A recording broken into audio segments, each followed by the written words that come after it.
What if I told you that Lewis Hamilton's recovery from the 20th position to the 10th position in Las Vegas looked like a simple climb through traffic, but once Frédéric Vasseur opened the Ferrari data after the race, he realized that Hamilton had carried a hidden limitation in the SF25 for all 50 laps without ever showing the full extent of the struggle. You saw Hamilton gain 10 positions, but you did not see the internal discovery Ferrari made when they analyzed the tire temperatures, the aerodynamic load and the balance traces. Vasseur found that the SF25 never reached a stable operating window at any point in the race, meaning Hamilton had been fighting a car that refused to heat its tires and refused to stabilize its floor from the first lap to the last lap. And when Ferrari compared Hamilton's radio messages with the telemetry, they realized something even more shocking. Many of the overtakes that looked effortless were achieved while the car was losing temperature on the straights and gaining sudden instability in the corners. Hamilton masked the problem so well that even Vasseur did not realize how severe it was until after the race. Stay right here, because once you understand what Vasseur discovered inside Hamilton's car, how the SF25 behaved in the cold desert night and how Hamilton managed to control a machine that never worked beneath him, you will see his Las Vegas drive as one of the most underestimated performances of his Ferrari career. The Las Vegas Grand Prix placed Lewis Hamilton at the center of one of the most demanding races of his first season with Ferrari. After the disastrous qualifying session that left him in the 20th position, Hamilton faced a night where every decision and every input would define his recovery. The cold desert air stripped heat from the tires instantly, and the street surface behaved unpredictably with abrupt changes in grip. From the very first corner, Hamilton realized he was driving in conditions that exposed every weakness of the SF25. Yet he also understood that this was an opportunity to show the kind of resilience that built his reputation across nearly 2 decades at the top of the sport. As the race began, Hamilton found himself in the most chaotic section of the field. Cars ahead of him locked brakes, slid wide and fought for traction through the slow corners of the opening sector.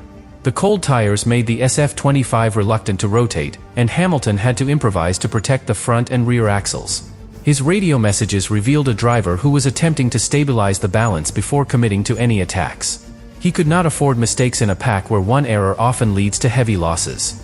The early laps became an exercise in discipline, where Hamilton used his instincts to feel the circuit and judge the grip corner by corner rather than relying on a car that offered little support. Once he survived the opening turbulence, Hamilton began to make progress. He studied the weaknesses of each rival ahead and capitalized on the moments where they drifted offline or struggled with traction.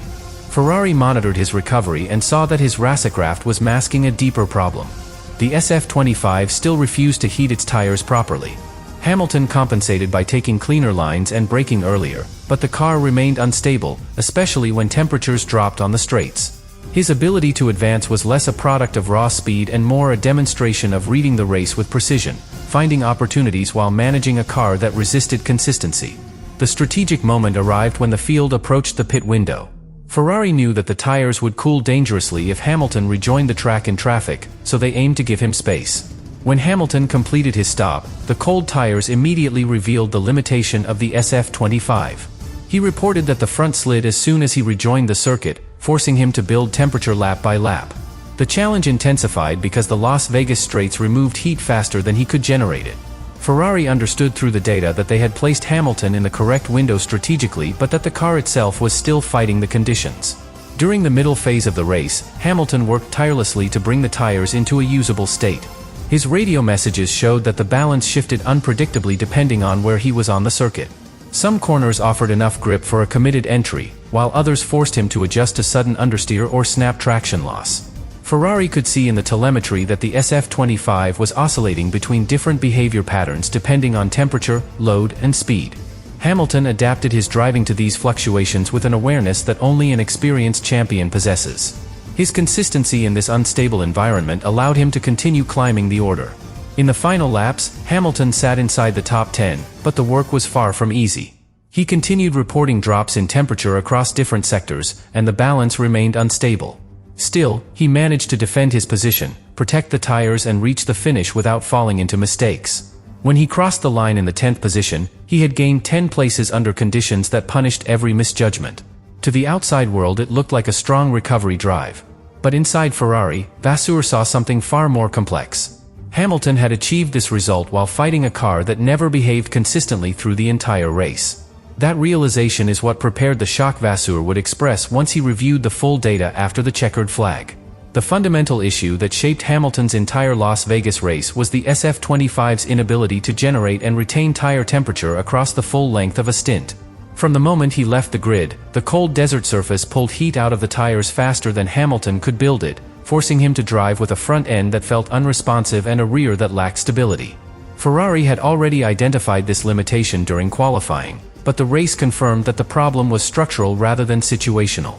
The SF25 needed more than careful driving to bring the tires into the correct window. It needed conditions that simply did not exist under the Las Vegas lights, leaving Hamilton exposed from the opening laps.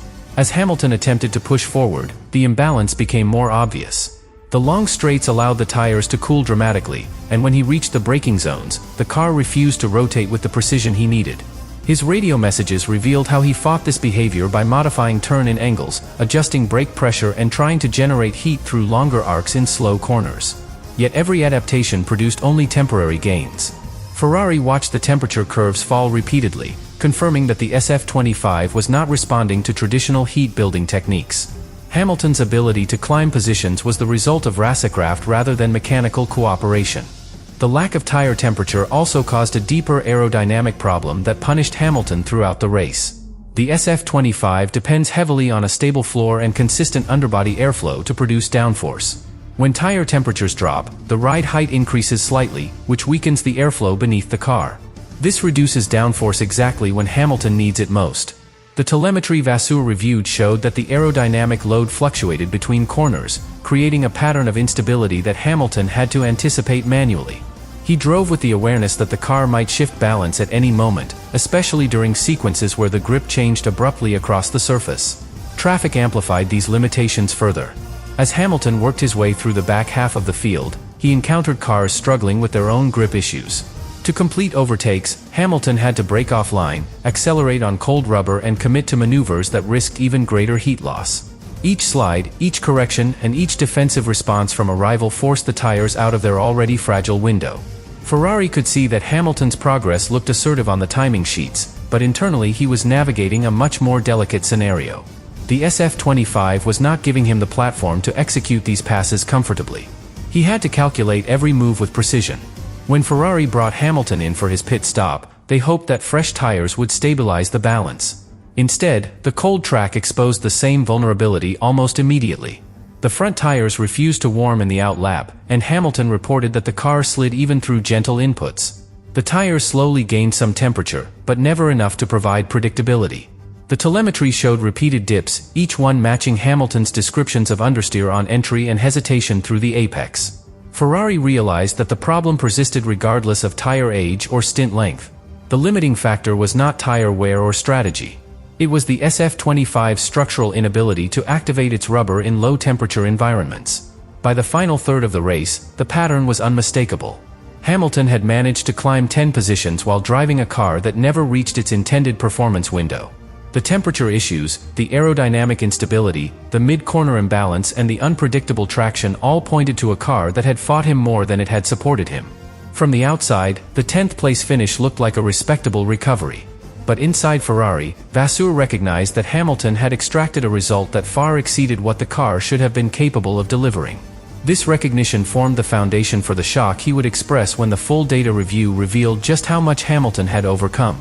Frédéric Vasseur began the post-race analysis by diving directly into the tire temperature data, and what he saw immediately reframed the entire narrative of Hamilton's drive. The SF25 had never reached a stable thermal window at any point in the race, not even during Hamilton's best laps. The temperature curves rose briefly in the few moments where he battled through traffic, but they collapsed again the moment the car entered the long Las Vegas straights. This behavior matched Hamilton's comments about inconsistent front grip and difficulty generating rotation. Vasseur realized that Hamilton had completed all 50 laps with tires that never functioned as intended, driving a race where he had to invent grip rather than rely on it. From there, Vasseur turned to the aerodynamic load traces. The SF25 depends heavily on consistent airflow beneath the chassis to stabilize the car mid-corner. But the data showed abrupt oscillations in downforce every time the tires lost heat.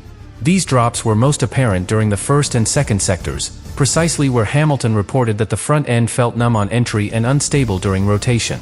The car's ground effect tunnels were not sealing correctly because the ride height fluctuated with the cold tires. Vasseur could see the pattern clearly on the graphs. The car gained height on the straights, lost downforce under braking and recovered some load only partially through the corners. It was a cycle of instability Hamilton endured lap after lap. Another surprise emerged when Vasseur compared Hamilton's data with Leclerc's. Even though the two cars ran different races, both SF25s exhibited the same structural weakness. Neither could maintain tire temperature, and both suffered from balance shifts caused by aerodynamic instability. The difference was that Hamilton had to face these issues while overtaking slower cars and managing more turbulent air. Vasseur noticed that Hamilton's steering traces contained far more micro-corrections, tiny adjustments that indicated he was manually stabilizing the car in situations where the chassis should have been doing the work. This was the first moment when Vasseur realized the magnitude of Hamilton's compensations. The radio communications added another layer of clarity. Throughout the race, Hamilton described the front sliding, the rear hesitating under traction and the tires refusing to stay alive. But he delivered these messages with the calm of a driver diagnosing a limitation rather than complaining about it.